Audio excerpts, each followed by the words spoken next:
noches, yo soy Selene Flores, esto es Milenio 19 horas, gracias. Muchísimas gracias por su sintonía. Esta noche hay mucha información, no le cambie. Ya comenzamos.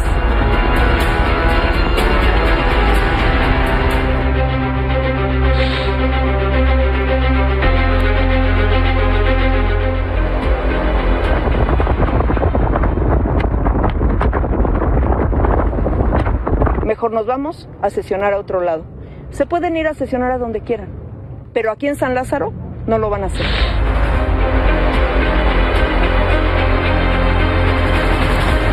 Y está en su derecho, pues imagínense, tienen que defender sus privilegios.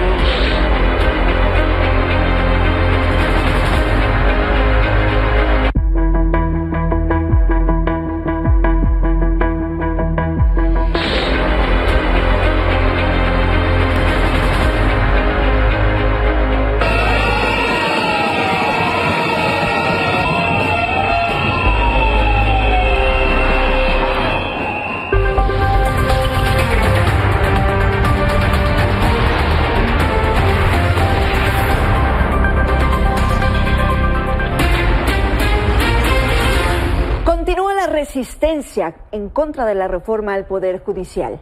Desde las 4 de la mañana de este martes, trabajadores y estudiantes bloquearon los principales accesos a la Cámara de Diputados. Literalmente, a Morena y sus aliados les dieron madruguete, pues estaban citados a las 6 de la mañana para votar el dictamen de la reforma del presidente López Obrador. Sin embargo, la resistencia obligó a los legisladores a irse a una sede alterna.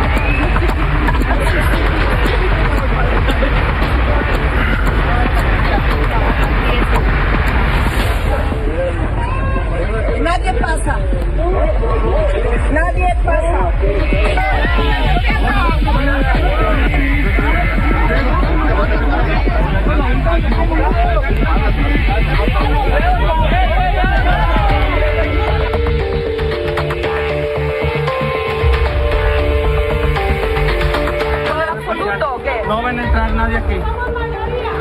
Así es. Vamos a ver. Vamos a ver. ¿Cuál es su nombre, señor? ¿Cuál es su nombre? Es un porro provocador. Venga, ¿cuál es su nombre, Este es un porro provocador nada más. ¿Cuál es su nombre? Se les acabaron los privilegios. Correctamente. Se les acabaron los ¿Cuál es su privilegios. nombre y su posición, señor? Si duele, va. Se les acabaron los privilegios. No voy a hablar Yo soy con Patricia Armendáriz, diputada federal. ¿Usted quién es? traicionera de la nación. ¿Y usted quién es? El pueblo unido jamás será vencido. El pueblo unido jamás será vencido. Pati, ¿se van a ir a una sede alterna a sesionar? Sí, ya nos avisaron. Por nosotros se pueden ir a sesionar al infierno, pero aquí en la Cámara de Diputados no van a sesionar hoy ni mañana. No, definitivamente el bloqueo no lo vamos a quitar hasta que nos escuchen primero.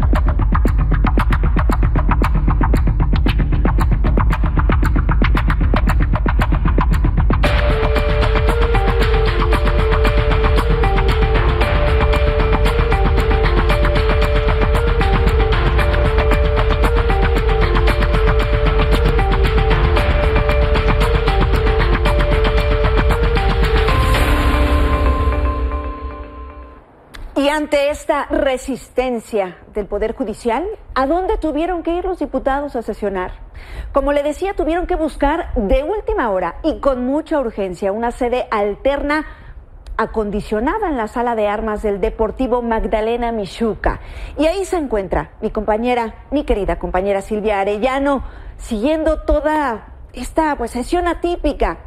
Silvia, buenas noches.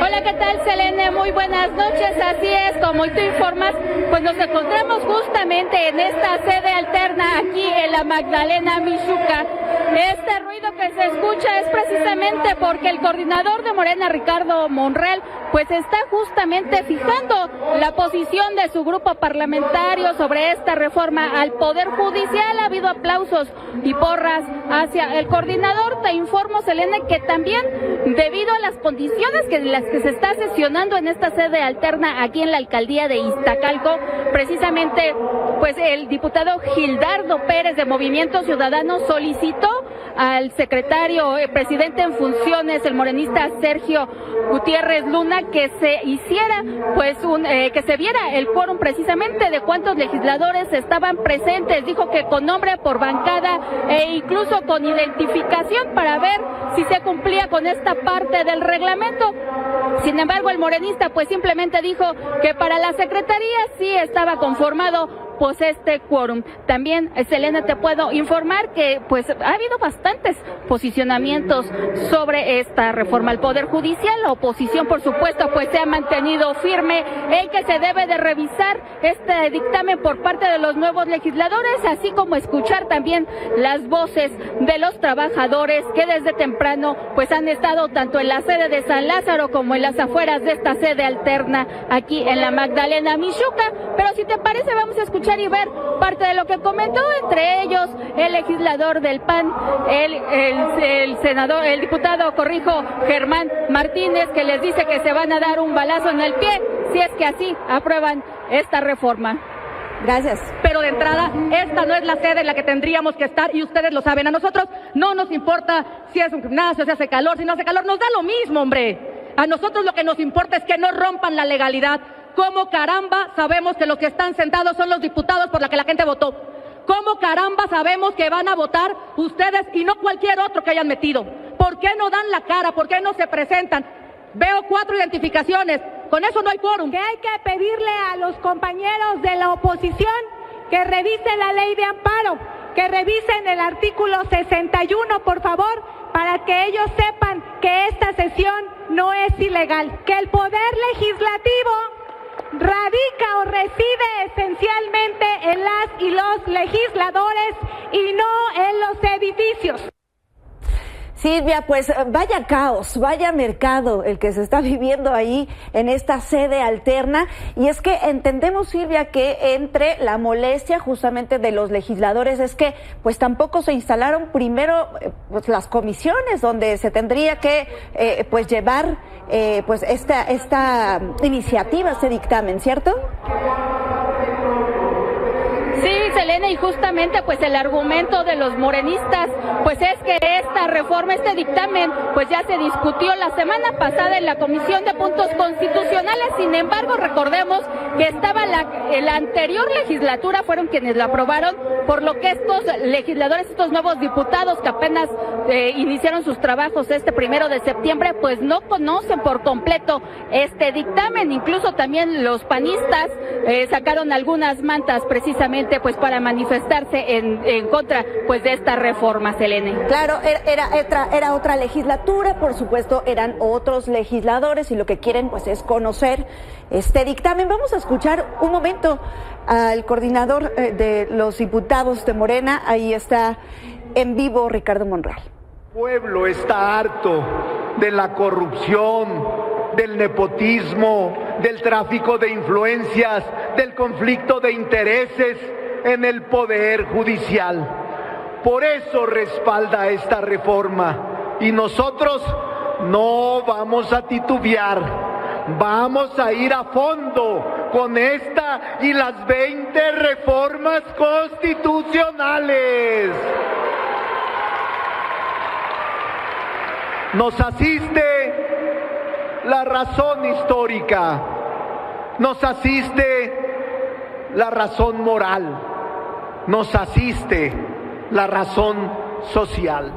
Bueno, pues así lo que está ocurriendo en vivo allá en esta sede alterna de pues la Cámara de Diputados, donde no pudieron sesionar. Están en la sala de armas del Deportivo Magdalena Mixhuca. Y bueno, pues va para largo, como se ve, va para largo. Se prevé que justamente hoy en este momento se discutiera de manera y se votara en lo general. Se preveía que mañana fuera en lo particular. Veamos si se logra, porque pues sabemos toda la complejidad que hay pues cuando se sesiona en una sede alterna, ¿no? Por el tema de las votaciones electrónicas, etcétera. Hay muchas complejidades al respecto, pero seguiremos pendientes de lo que suceda en este lugar. Tengan confianza. Bueno, por cierto, quien no está en esta sesión es la diputada por Morena y ministra en retiro de la Suprema Corte, Olga Sánchez Cordero. En su cuenta de redes sociales informó por qué la exsecretaria de Gobernación dijo y reveló que el día de ayer comenzó a sentirse mal y que hoy muy temprano acudió con su cardiólogo, quien decidió hospitalizarla debido a la operación de corazón abierto que tuvo hace un tiempo. Por eso, Olga Sánchez Cordero no se encuentra en esta sesión. Bueno, todo lo que usted vio está pues en esta sede alterna, pero ¿qué está pasando justamente al exterior? Porque igual que en la Cámara de Diputados, ahí estudiantes y trabajadores protestan, quieren ser escuchados por los legisladores, quienes hasta el momento pues no los ven, no los escuchan. Jorge Becerril, tú estás allá afuera, cuéntanos, buenas noches. ¿Cómo estás, Elena Flores? Gracias, buenas noches para todos. En efecto, ha cesado la lluvia, pero siguen llegando trabajadores del Poder Judicial de la Federación. Ha llegado gente de Toluca, ha llegado gente de diferentes estados y, por supuesto, los que trabajan en las sedes de la Ciudad de México. Aquí están, en la lente de Edgar Santos, y esto que ha ocasionado el cierre total de Avenida Río de la Piedad frente a la puerta 6 de Avenida Río de la Piedad. Obviamente, esto ha generado problemas de verdad importantes en materia de vialidad en todas las arterias que convergen al Aeropuerto Internacional de la Ciudad de México, en todas las arterias que van hacia Zaragoza, hacia la salida, hacia Puebla, autopista y Puebla carretera. Debido a esta manifestación en la zona, en esta situación deportiva, la movilidad integrada del gobierno de la Ciudad de México está sufriendo afectaciones importantes. Han caminado muchas personas lanzando pues mentadas de madre a los manifestantes, gritándoles que se retiren, que se vayan a otro lado a manifestar. Y por supuesto, las alternativas para poder llegar a Pantitlán sin duda son la línea 1 y 5 del Metrobús. Hay que utilizar también la línea 2 hacia la zona de Tepalcates, y el transporte colectivo metro también sería una opción debido a este cierre total en ambos sentidos de Avenida Río de la Piedad. El eje 2 y 3 sur afectadísimos, pero están abiertos, y obviamente lo que está sucediendo adentro de esa sala de armas será maratónico, y prevemos que los manifestantes se queden, por supuesto, toda esta noche y madrugada de mañana. Así es que las cosas así están, las alternativas ahí están, el eje 2, 3 sur, el eje 4 y 5 sur, para quien quiere llegar a Zaragoza e ir a casa hacia Chalco, hacia Valle de Chalco y hacia Ixtapaluca. Es lo que está sucediendo al exterior de esta sala de armas.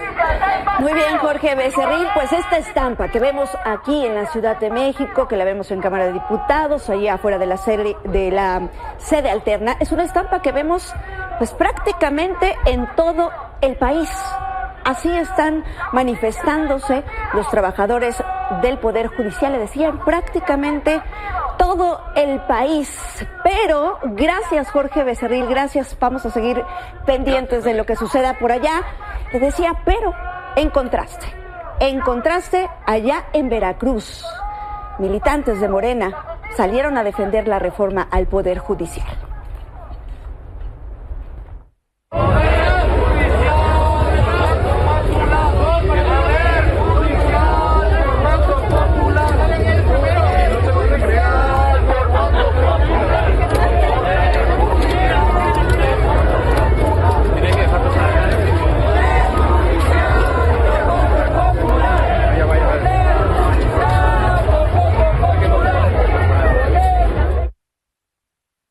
Bueno, y el tema de las protestas aquí en Ciudad de México, de los estudiantes, de los trabajadores del Poder Judicial, particularmente en esta zona de la sede alterna, pues afectaron los temas deportivos en la capital del país. Por eso saludo con gusto a mi querida Miña Taide.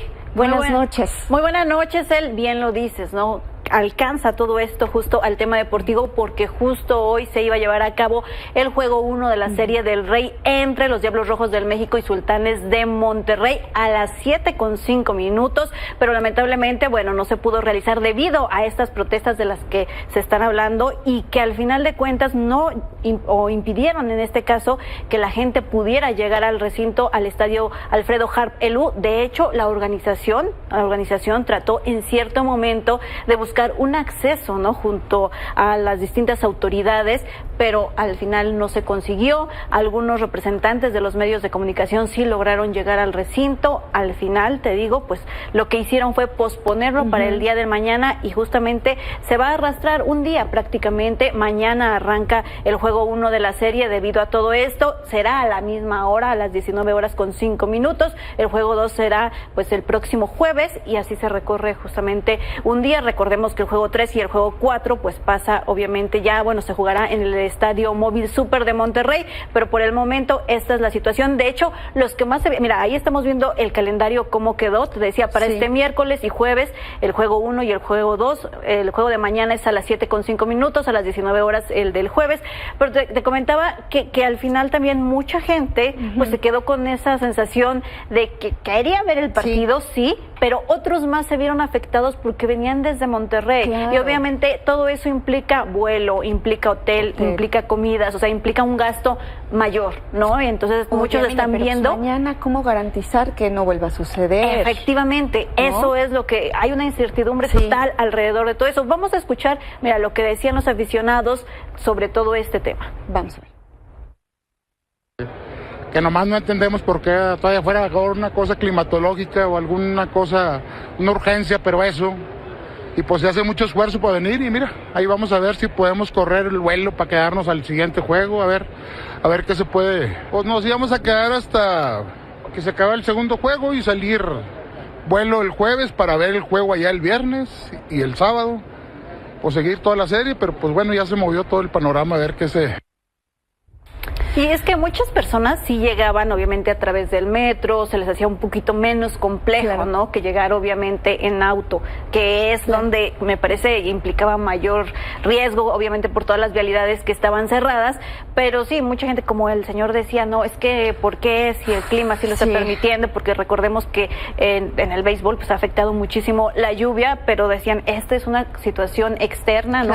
Pero recordemos que el estadio y la sala de armas están al lado, ¿no? Entonces, están pegaditos. Exacto, al final afectó totalmente la organización, totalmente, pues obviamente el desarrollo de este partido, porque mucha gente se iba a quedar sin acceder al estadio, y eso era lo que justamente la liga trató de evitar, y en coordinación justo la Liga Mexicana de Béisbol con la directiva de Sultanes y la directiva de los Diablos Rojos del México decidieron posponerlo.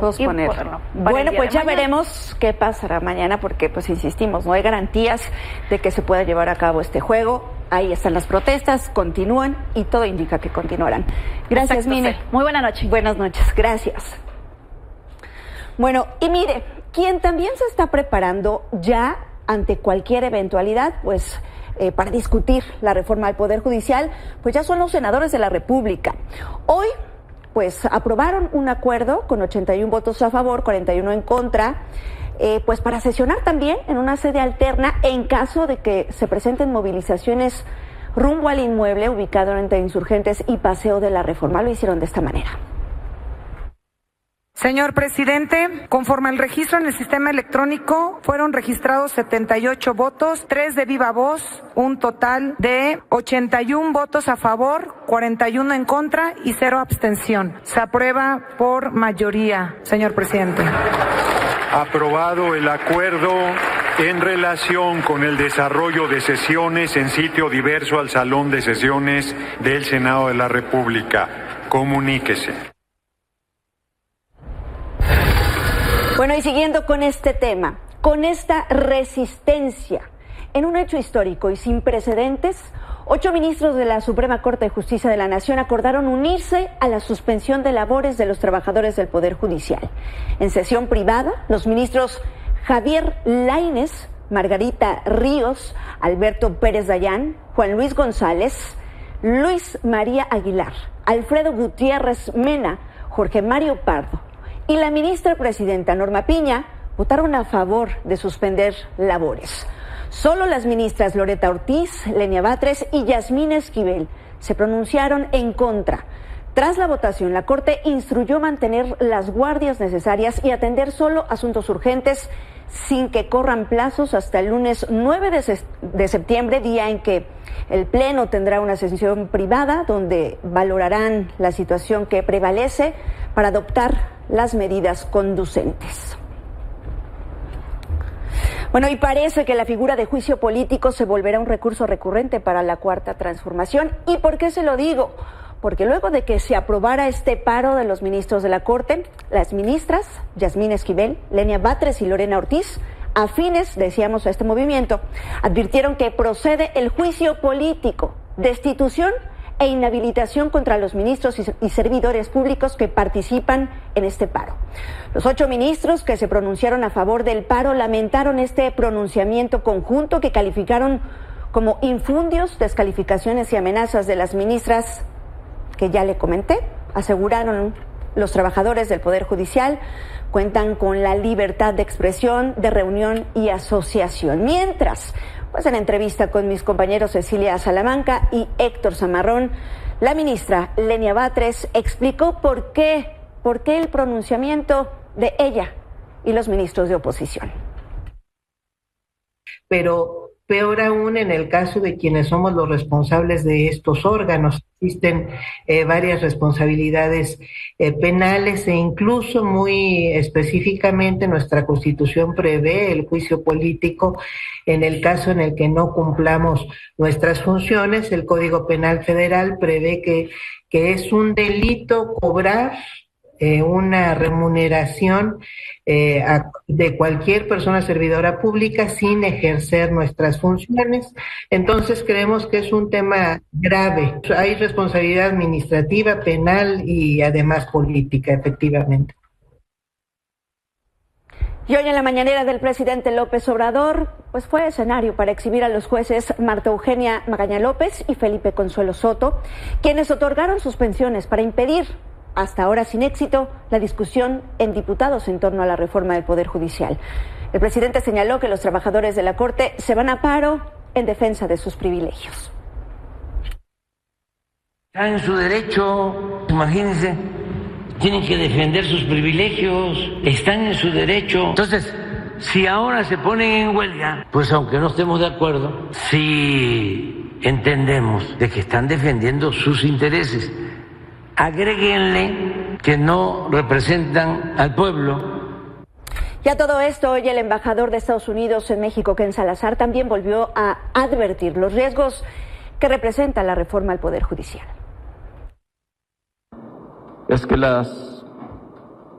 si no se hace de manera bien, puede traer muchísimo daño en la relación. Eso no lo digo yo nomás como embajador, eso lo digo yo por todas las preocupaciones que me están llegando, así como lo dan. Ojalá que se llegue a un lugar donde cualquier reforma que pase pueda apoyar estos valores democráticos entre Estados Unidos y México. Con esto hacemos una pausa, pero no se vaya, regresamos con más información porque, bueno, se da a conocer un video en el que aparecen policías de Taxco cavando una fosa clandestina. Regresamos con los detalles. Qué bueno que continúa con nosotros. Vamos con información de seguridad porque esta tarde la Fiscalía de Puebla confirmó el asesinato de Adela Guadalupe Castellanos. Ella es esposa del presidente municipal de San Andrés Calpan, Fernando Castellanos. La autoridad dijo que la presidenta del DIF fue baleada en la autopista México-Puebla y que al momento no hay detenidos. Sobre el móvil de la agresión no dieron ningún detalle. Sin embargo, en un primer momento, cuando se reportó el crimen ocurrido por la mañana, se dijo que sicarios dieron alcance al auto de Castellanos y le dispararon en un supuesto intento de robo. Pero también se habla de un ataque directo.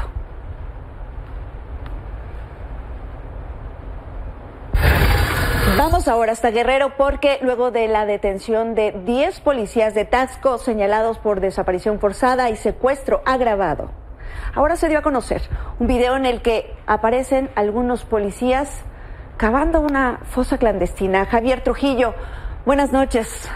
¿Cómo es posible, Javier? Selene, muy buenas noches. Pues es posible, y lo estamos viendo, estas imágenes que tú ves de los elementos de seguridad pública retratados por sus propios compañeros, era para evidenciar que se había cumplido con la orden que les habían indicado. De acuerdo con las autoridades, en las próximas horas o las primeras horas del miércoles, a los 4 elementos que tú mencionabas, se les podría vincular a proceso y quedar formalmente presos. Se trata de 3 policías y una mujer que estarían señalados de participar en esos hechos de violencia. En el caso concreto de Enrique Hernández, el periodista que fue ultimado, uno de los elementos de esa corporación, Ángel N., es quien estaría excavando en ese lugar en donde se observan en las imágenes a los que tuvo acceso Milenio. De acuerdo con las autoridades, se espera que para el próximo 5 de septiembre, los otros 6 elementos que ya son oficialmente por un documento que entregó el gobierno municipal de Taxco de Alarcón, que encabeza Mario Figueroa Mundo, serán formalmente reconocidos como elementos de la corporación, pero a ellos se les vincula por el delito de desaparición forzada de personas. No es una, son varias personas, de acuerdo con lo que se ha informado por parte de las autoridades ministeriales y en los juzgados donde se sigue este proceso en contra de los elementos de seguridad pública. ¿Por qué secuestro agravado? Pues porque son servidores públicos precisamente quienes estarían encargados de la seguridad y de la tranquilidad de los tasqueños, pero no es así. Como se puede observar en las imágenes, se dedicaban a delinquir por instrucciones de alguna autoridad superior, de acuerdo con lo que se ha informado por las autoridades. En estos hechos que se han ocurrido en Taxco no son novedosos. Déjame decirte, Selene, que casos como los de los compañeros. Perdimos a Javier Trujillo, a ver si lo podemos recuperar, pero sí, pues la verdad es que increíble lo que está pasando allá en Taxco. Increíble las imágenes donde pues se ven ahí cavando una fosa clandestina. Nos decía bien, están siendo investigados por desaparición forzada. Y bueno, ¿qué dice el alcalde? Pues esto más bien pues parece amerita una limpia de las fuerzas policíacas del municipio. Y lo increíble es que lo que dicen, Javi, es que además sí habían pasado los exámenes de confianza, ¿no? Bueno, es lo que dice la autoridad, Selene. Recordemos que ellos hacen y deshacen en este municipio, que por esa razón el gobierno estatal, con apoyo del gobierno federal, tienen desde hace ya 4 días la seguridad de los tasqueños en sus manos. Javi, estaremos muy pendientes. Vamos a seguir dando seguimiento a este tema. Te agradecemos mucho. Saludos hasta allá, hasta Guerrero. Selene, muy buenas noches. Gracias. Bueno, los nexos de los policías con el crimen no solo se están dando en Guerrero, también en el Estado de México, donde 5 directores de seguridad pública municipal han sido relacionados con 2 cárteles. Los supuestos vínculos tomaron mayor relevancia después de la desaparición del director de seguridad pública de Temascalcingo, Agustín Oropesa, y de su escolta, Juan Carlos Saldívar. Aquí los detalles.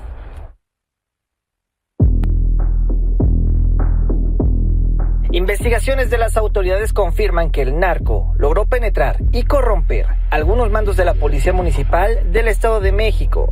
Los directores de seguridad pública de los municipios de Acambay, Aculco, Atlacomulco, Coatepec, Carinas y Tlatlaya estarían relacionados ya sea con el cártel Jalisco Nueva Generación o con la familia michoacana. El andamiaje de esta estructura criminal comenzó a conocerse el 6 de agosto cuando el director de Seguridad Pública de Temascalcingo, Agustín N., y su escolta, Juan Carlos N., fueron levantados en el municipio de Acambay. Tras un operativo de búsqueda, solo encontraron su camioneta. 2 días después, fue detenido Ulises N., titular de Seguridad Pública de Acambay, por su presunta participación en el delito de extorsión. Tanto Ulises N. como Agustín N., encargados de la seguridad pública en Temascalcingo, brindaron protección a la familia michoacana y luego lo harían al cártel Jalisco Nueva Generación. Otros comisarios estarían también implicados con el crimen organizado. Luis Ángel N., director de Seguridad Pública de Tlatlaya, es investigado por su presunta participación en el delito de secuestro exprés de 2 personas en el paraje de Puerto Frío cometido el 21 de agosto. Este es un objetivo de relevancia porque estaría relacionado con José Alfredo Hurtado Olascuaga, alias El Fresa, líder de la familia michoacana con quien frecuentemente se reunía el sujeto que cuenta con una orden de aprehensión vigente y la Fiscalía ofrece una recompensa por su captura.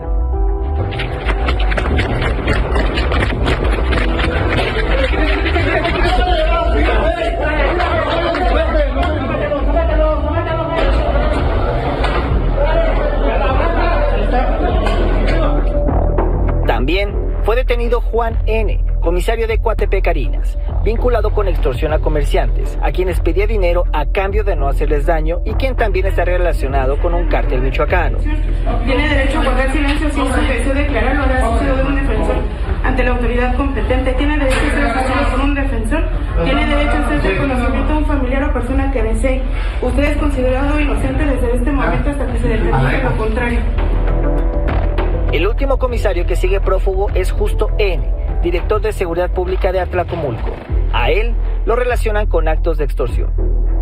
Estos municipios no solo comparten la agricultura y el comercio como principales actividades económicas, sino además las operaciones de estos grupos delincuenciales. Desde el Estado de México, para Amelino Noticias, Mario Rodríguez.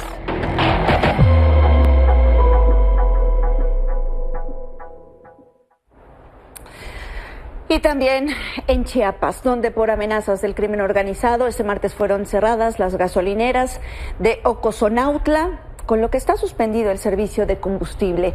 Jonathan González, tiene los detalles. ¿Cómo estás? Buenas noches. Selene, ¿qué tal? Muy buenas noches. Precisamente por la violencia que se ha generado a raíz de del crimen organizado que se disputa el territorio en Chiapas, pues el día de hoy 3 de las gasolineras que ya mencionabas del municipio de Ocosopautla, que se ubica a tan solo 11 kilómetros de la capital de Chiapas, pues no prestaron este servicio debido a que precisamente alrededor de las 3 de la mañana ingresó un grupo de hombres armados quienes obligaron a estas personas a no prestar el servicio, a no abastecer el servicio de gasolina a los vehículos de ese municipio. Sin embargo, pues también el servicio público anunció por la mañana que interrumpiría estas actividades debido a que no tenían el combustible suficiente para seguir circulando en la cabecera municipal. Hasta el momento, Selene, pues esta interrupción del abasto de gasolina pues continúa, no hay servicio. Algunos automóviles particulares han tenido que moverse hacia otros establecimientos que se ubican sobre la carretera panamericana. Y también pues han visto afectados algunas personas que circulan por esta zona y que conecta con la costa chica de Chiapas y también hacia la región de la Frailesca. Y decirte también que en esta región de la Frailesca hace pues un par de horas también se reportó un enfrentamiento entre un grupo del crimen organizado contra los elementos del ejército mexicano. Se habla hasta el momento de algunos elementos heridos. Incluso pues veíamos en parte de estas imágenes una de las ambulancias que trasladaba a parte de este personal que fue herido precisamente. Incluso se habla también, Selene, que el crimen organizado pues les lanzó algunas granadas, y es por ello porque también existe en este municipio, en esta región de la Frailesca, pues esta emergencia en estos momentos por esta violencia, esta guerra que ha provocado el crimen organizado y que no ha cesado desde el pasado 19 de julio, cuando dábamos cuenta de toda esta violencia que inició en la tierra y que poco a poco se ha ido expandiendo hacia otros municipios de la zona metropolitana, como lo es Ocosocuautla y también ya de la Frailesca. Selene, este es el reporte que tenemos desde el estado de Chiapas. Ay, querido Jonathan González, ¿qué te podemos decir? Otra vez el crimen organizado haciendo lo que quiere, cuando quiere, donde quiere, y no hay quien les ponga freno allá en Chiapas. Gracias, Jonathan. Seguimos pendientes de tu información. Buenas noches. Muy buenas noches, seguimos atentos. Bueno, justamente allá en Chiapas, la Red por los Derechos de las Infancias y Adolescencias hizo un llamado a las autoridades de los 3 niveles de gobierno para reconocer la problemática de violencia que existe en las regiones sierra del estado. La organización defensora de los derechos humanos exigió al gobierno federal y estatal que de manera urgente salvaguarde la vida e integridad de las y los niños, los adolescentes de los municipios en crisis de seguridad. Recordemos que pues varios municipios pues han tenido que suspender clases porque pues, hay ataques en los alrededores de las escuelas. Vámonos ahora hasta Chalco porque se ha cumplido un mes de que las inundaciones dejaron a decenas de habitantes bajo el agua.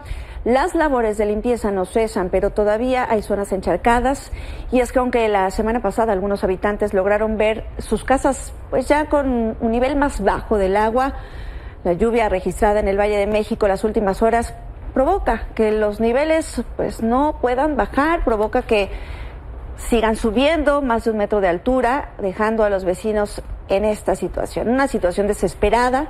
Sus habitantes ya están presentando infecciones por hongos, y esto se suma a la pérdida pues, económica de las personas que se dedican también al comercio. Así lo que están viviendo.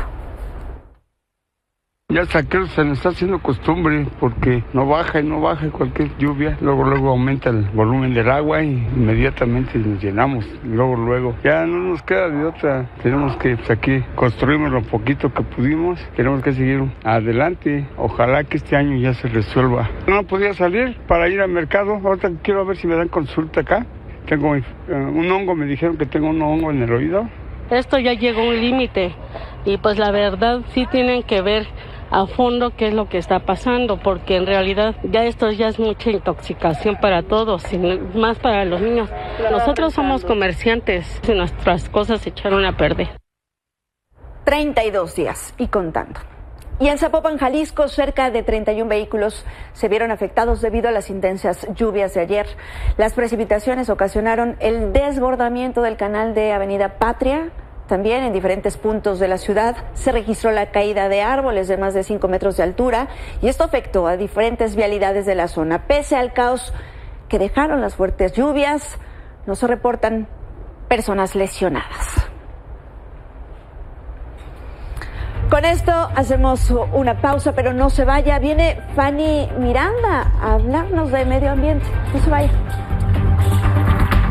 Gracias por continuar con nosotros. Regresamos con más información y ponga atención porque es información de última hora.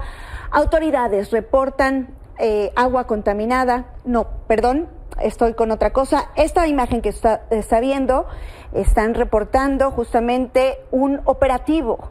Esto está sucediendo en la comunidad de Los Llanos, en Badiraguato, como parte de un operativo que estarían realizando agentes federales durante este martes. Es información de última hora, está en curso, por supuesto, vamos a estar muy pendientes de lo que sucede allá. Sería la Secretaría de Marina quien realiza este operativo por tierra, por aire, allá en la sierra de Badiraguato, en Sinaloa. Pendientes, muy pendientes de lo que sucede, es información en curso y los detalles en todos estos espacios. Y ahora sí es momento de hablar de medio ambiente, por eso me da mucho gusto recibir aquí a mi querida Fanny Miranda. ¿Cómo estás? Muy bien, Selene, muchas gracias. Gracias por recibirme. Gracias a ti por estar aquí. Te cuento que fuimos a la presa Valle de Bravo porque es la principal fuente de abasto del sistema Cutzamala, y resulta que no solamente está en el nivel más bajo de los últimos 25 años, sino que también tiene altas concentraciones de contaminantes como son nitrógeno y fósforo, debido a las descargas residuales y también las descargas agrícolas que se están virtiendo a esta presa. Así es que acompañamos a un grupo de investigadores de la UNAM y esto fue lo que encontramos. Vamos a ver.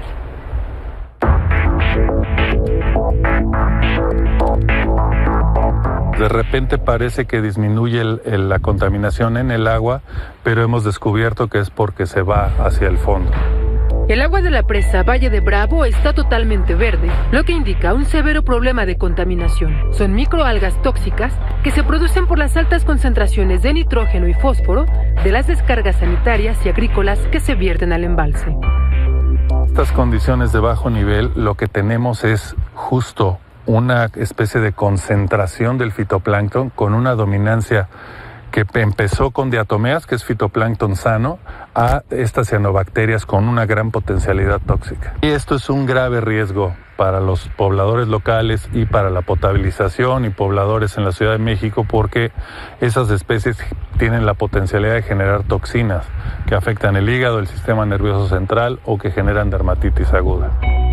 Desde hace 23 años, un equipo de investigadores del Instituto de Ciencias del Mar y Limnología de la UNAM evalúa la calidad del agua y otros parámetros de la presa. Advierte que existe un riesgo potencial para la gente que tiene contacto directo con el líquido, además de que la Conagua gasta más dinero en potabilizarla para quienes la beben. Uno de los graves problemas, por ejemplo, hablando del nitrógeno, es la concentración de amonio.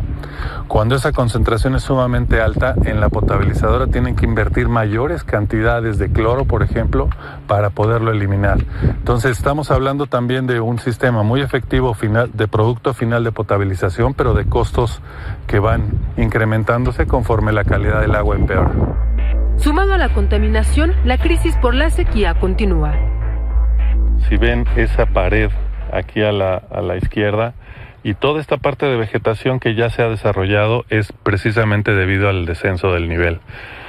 Más o menos estamos hablando aquí en esta vertical de aproximadamente 12 metros de retiro del agua, precisamente por las condiciones que todavía estamos sufriendo de sequía moderada a extrema.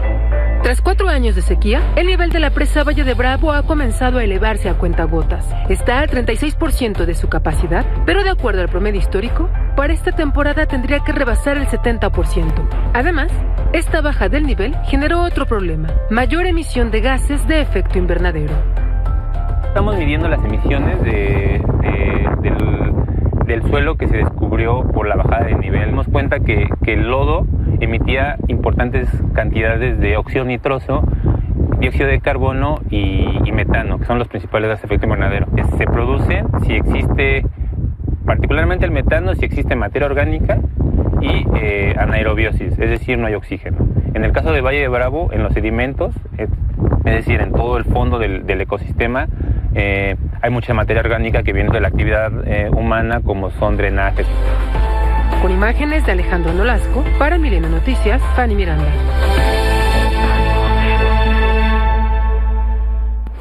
¿Qué otras maneras de solucionarlo, Fanny? ¿Tienen otras opciones también las comunidades de alrededor? De dejar de emitir estas descargas. Lo que nos explicaba el investigador es que instalar, digamos, ahí plantas de tratamiento, pero con soluciones basadas en la naturaleza. Es decir, con algas ahí mismo, pero sí, para evitar que el agua tenga que llegar hasta la planta potabilizadora.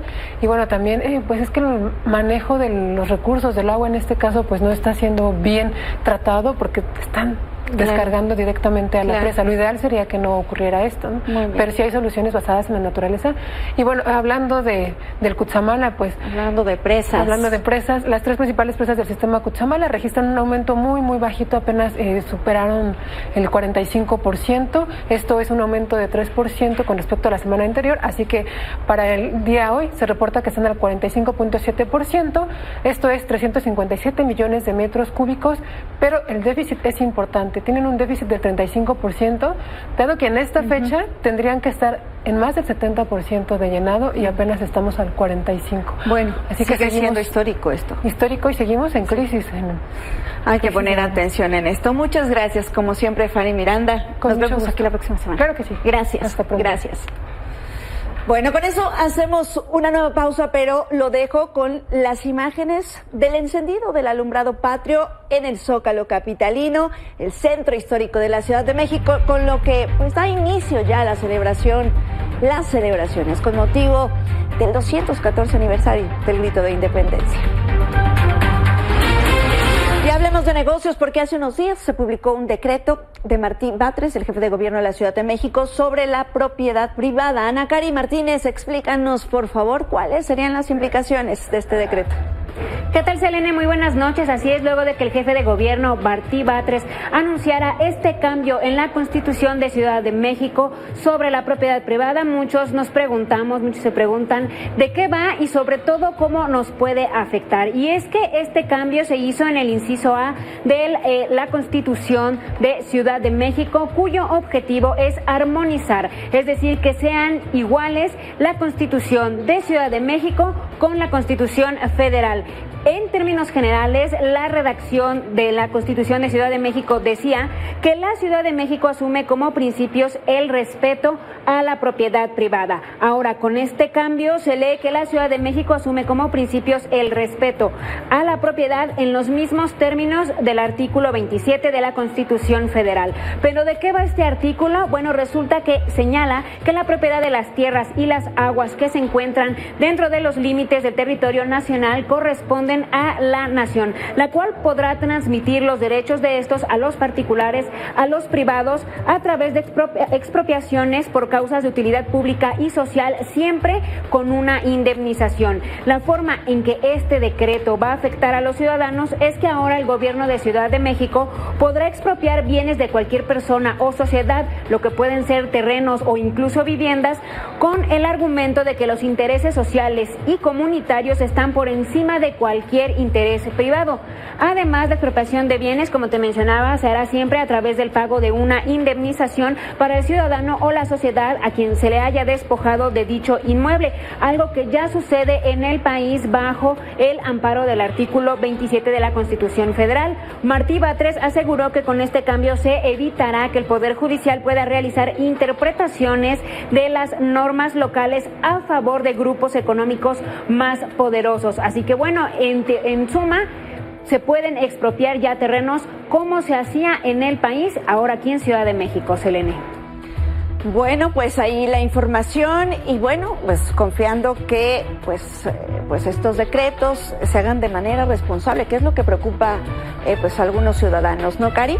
Así es, Elena, eso es muy preocupante, sobre todo, como te mencionaba, siempre asegurando que esta expropiación sea con un pago, con una indemnización a las personas a quien se les quitan los inmuebles. Así es. Gracias, Ana Cari. Gracias por tu información, como siempre. Muchas gracias, muy buenas noches. Bueno, y siguiendo con información de aquí de la Ciudad de México, miren lo que pasó en el metro, un caos. Se reportaron retrasos de hasta 40 minutos en la línea 7 debido a una falla en un tren que tuvo que ser revisado. Usuarios se quejaron en redes debido a la larga espera para reactivar el servicio.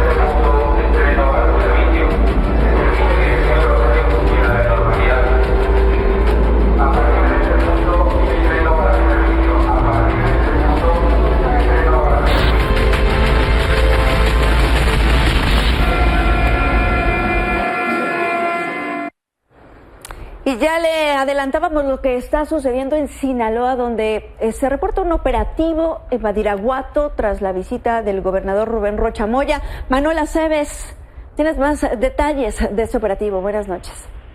Buenas noches, Elena, buenas noches a la audiencia. Así es, en la tarde de este martes se llevó a cabo un operativo en la comunidad San José del Llano, en Badiraguato, pocas horas después de la visita del gobernador Rubén Rocha Moya en el municipio para inaugurar la pavimentación del camino a la Poma del Hormiguero. Este despliegue aéreo y terrestre, cuyo resultado aún se desconoce, habría involucrado a más de 10 camionetas de la Secretaría de la Marina que patrullaban la región con apoyo aéreo de un helicóptero. No es la primera vez que elementos federales realizan operativos en dicha zona, considerada territorio de Aureliano Guzmán, alias El Guano, hermano de Joaquín El Chapo Guzmán.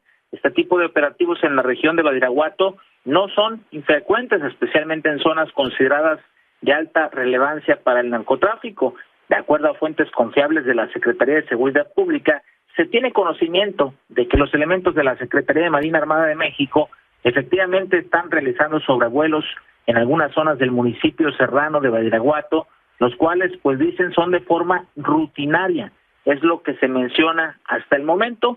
No se sabe si hay intercambios de disparos entre los grupos delictivos de la región, no se sabe si hay personas detenidas hasta el momento, solamente estos operativos, tanto aéreos como terrestres, Selene, pero por supuesto estaremos muy pendientes de la información que surja a partir de las próximas horas con estos operativos, Selene.